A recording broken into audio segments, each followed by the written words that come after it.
Already freelancer, জি, জি, তাদের জন্য আমার কোনো সাজেশন আছে কিনা বা জি, তাদের কোনো জি, চ্যালেঞ্জ আছে জি, কিনা, সে বিষয়গুলো নিয়ে আপনি জানতে চেয়েছেন এবং জি। এটা বলেছেন যে নতুনদের জন্য গাইডলাইন, তাহলে পুরাতনরা কি করবে? আচ্ছা, পুরাতনদের জন্য আমি যদি বলি যে সেই ক্ষেত্রে মানে অবশ্যই সাজেশন আছে। আপডেট, মানে এটা আসলে কি এমন একটা শব্দ, আপনি যেই জায়গায় থাকেন না কেন, জি, আপনি যদি নিজেকে আপডেট না করেন তাহলে হবে কি আপনি ব্যাকডেটেড হয়ে যাবেন। জি, তো সেটা ইন্ডাস্ট্রিতে হতে পারে। তো আপনি ধরেন আপনি হয়তো ফ্রিল্যান্সিং ক্যারিয়ারে আছেন, আপনি ফ্রিল্যান্সিং ক্যারিয়ারে ফ্রিল্যান্সিং এর তাদের যে নতুন নতুন রিকোয়ারমেন্ট আসছে যেভাবে চাচ্ছে সেটার সাথে সাথে যদি আপনিও আপডেট না হন তাহলে আপনিও কিন্তু কি হবে, ব্যাকডেটেড হবে। অবশ্যই সেটা অনেক রিস্ক আছে। তো সেক্ষেত্রে আমি কয়েকটা পয়েন্ট ওনাদের জন্য আমি বলবো যে প্রথমত হচ্ছে আপনি ফাইন টিউনিং করেন যে জি, আপনি এখন কোথায় কাজ করছেন। নাম্বার ওয়ান, যে আপনি কোথায় কাজ, মার্কেট প্লেস আসলে কাজ করা মানে হচ্ছে যে আপনি যে কোনো সময়, যে আপনি কোন একটা জায়গায় আপনার একটা অ্যাকাউন্ট জি, আছে সেখানে আপনি কাজ করছেন, দীর্ঘ এমনও হতে পারে যে 3 বছর 5 বছর আপনি কাজ করেছেন, কিন্তু 5 বছর পরে যে অ্যাকাউন্টটা আপনার থাকবে এটারও কিন্তু একদম 100% গ্যারান্টি আপনি দিতে পারেন না। কেন দিতে পারবেন না? বিকজ জি, যে তাদের টার্মস কন্ডিশন, আপনারা হয়তো বা অ্যাকাউন্ট করেন, বেসিক কিছু টার্মস কন্ডিশন আপনি যেগুলো শুনেছেন জানেন এক্স্যাক্টলি, কিন্তু তাদের টার্মস কন্ডিশন গুলো একদম পড়ে দেখার মতো আমরা অনেকেই দেখি না। জি, তো জি, সেই ক্ষেত্রে আপনি যদি কোনো পলিসি ব্রেক করেন তাহলে যে কোনো সময় আপনার অ্যাকাউন্টটা সাসপেন্ডের একটা জটিলতা আছে।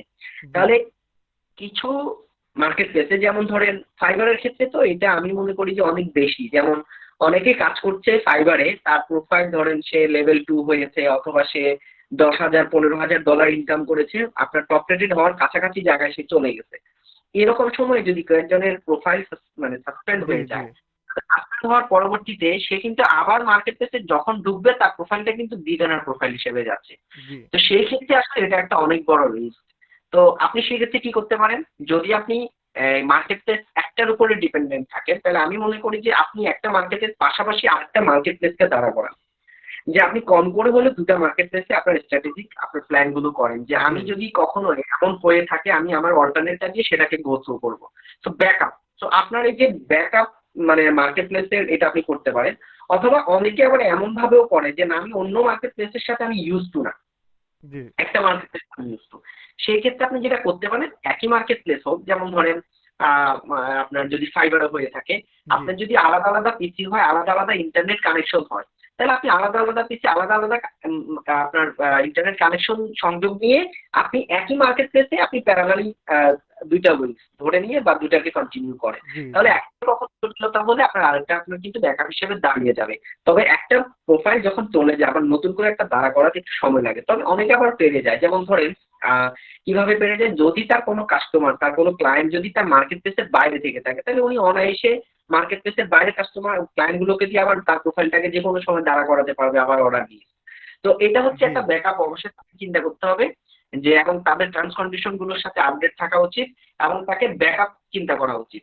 এবং এট এ টাইম যে জি, আরেকটা জিনিস আমার মনে হয় যে কাজ যতদিন করছেন, আপনি যতদিন কাজ করবেন কাজের বিনিময়ে পারিশ্রমিক পাচ্ছেন, আপনাদেরকে এইরকম কিছু মার্কেট প্লেসে বা এরকম কিছু স্কিল বা দক্ষতার দিকে ফোকাস হওয়া প্রয়োজন যে জায়গাগুলোতে আপনার হয়তো বা আপনি 5 বছর কাজ করবেন বা আপনি 10 বছর কাজ করবেন, আমি ধরে নিলাম 10 বছর কাজ করবেন বা 5 বছর 7 বছর 10 বছর যাই করেন না কেন, পরবর্তী সময়ে কাজ না করেও যাতে কিছু রিটার্ন আসে এরকম একটা জায়গায় ফোকাস হওয়া প্রয়োজন।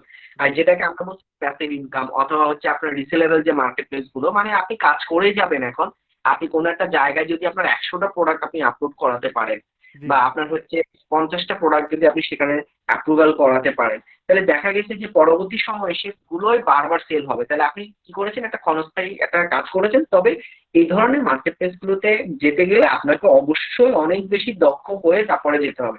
তা আমি মনে করি কেউ যদি ফ্রিল্যান্সিং ক্যারিয়ার শুরু করে সে within 5 years 5 years to 6 7 or 10 years বা এইভাবে যদি, অনেকের ক্ষেত্রে এতদিন লাগেও না, কিন্তু আমি তারপরেও ধরে নিলাম যে আপনি যদি 5 ইয়ার্স এই সেক্টরে থাকেন তাহলে আপনার কিন্তু হিউজ এক্সপিরিয়েন্স হয়ে গেছে। এখন আপনি যে কোনো মার্কেট প্লেসের দিকে কিন্তু খুব অনায়াসে আপনি মুভ করতে পারবেন তাদের টার্মস কন্ডিশন বা জি, জি, রিকোয়ারমেন্ট গুলো শুনে।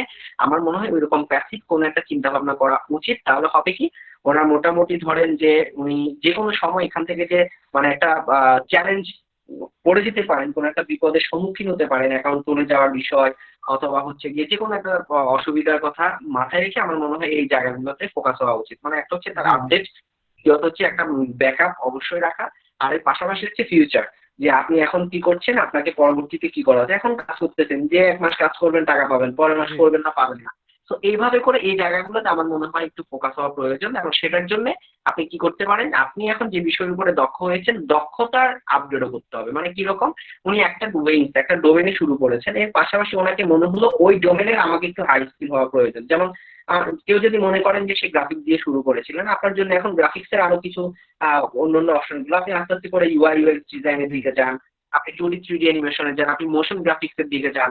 এই যে আস্তে আস্তে করে আপনি আরো কিছু দক্ষতা, মানে আরো বেশি ভালো কিছু দক্ষতা নিজের মধ্যে আপনি গ্রো করবেন বা স্কিল হবেন, তাহলে হবে কি আপনার আর্নিং এর রেশিওটা এবং অন্যান্য জায়গাগুলোতে যাওয়ার জন্য অনেক স্কোপ আপনার তৈরি হয়ে যাবে। জি, ঠিক একই রকম ভাবে যদি ডিজাইন নিয়ে দীর্ঘদিন কাজ করে থাকেন, আস্তে আস্তে ডেভেলপমেন্টের দিকে আপনি ফোকাস হয়ে যান। ঠিক আছে, তো এইভাবে করে করতে হবে। আর্নিং করব, নিজের দক্ষতার পিছনে একটু সময় দিব, এবং নিজের মিশন ভিশন নিয়েও কিন্তু আবার একটু আপনাকে চিন্তা করতে হবে আমি কি করতে চাচ্ছি। এইভাবে একটা গ্রো আপ করা প্রয়োজন। জি, আমি মনে করি এই ফ্রিল্যান্সিং পেশার থেকে কিন্তু অনেকে চাইলে কিন্তু এন্টারপ্রেনার হওয়ার অনেক বেশি অপরচুনিটি আছে বা সুযোগ আছে। জি, তবে হ্যাঁ, সে এন্টারপ্রেনার হতে গেলে অবশ্যই অনেক ধরনের চ্যালেঞ্জ আছে, ফিনান্সিয়াল চ্যালেঞ্জ আছে, তারপর হচ্ছে যে আপনার ম্যানেজমেন্টের ম্যানেজারিয়াল স্কিল গুলো প্রয়োজন। তো অনেক জটিলতা থাকে। আবার ফিনান্সিয়াল ক্রাইসিস হলেও যে আপনি সবসময় করে দিতে পারবেন তা না। তারপরে আমি বলছি যে সবসময় ওভারঅল আপনাকে একটা প্ল্যান করে আপনার ফিউচার নিয়ে, আপনি মিশন ভিশন নিয়ে চিন্তা করে আপনি করেন। আর সেক্ষেত্রে তো অবশ্যই আমি অনেককে সাজেশন দিয়েছি এই বিষয়গুলোতে, যে সে উনি কি করতে যাচ্ছে আমার সাথে একদম খোলামেলা আলোচনা করে, তখন আমি যে এটা এভাবে করতে পারেন, এভাবে জি, করতে জি, পারেন, এই বিষয়ে এভাবে সাজেশন দিয়েছি। তো আশা করি যারা স্টার্ট করেছেন তারা বিষয়গুলোকে মাথায় রাখবেন, অলরেডি ফ্রিল্যান্সিং ক্যারিয়ারে আসেন এবং জি, আছেন বা থাকতেন, আপনিও হয়তো বিষয়টা জি, জি। বুঝতে পেরেছেন।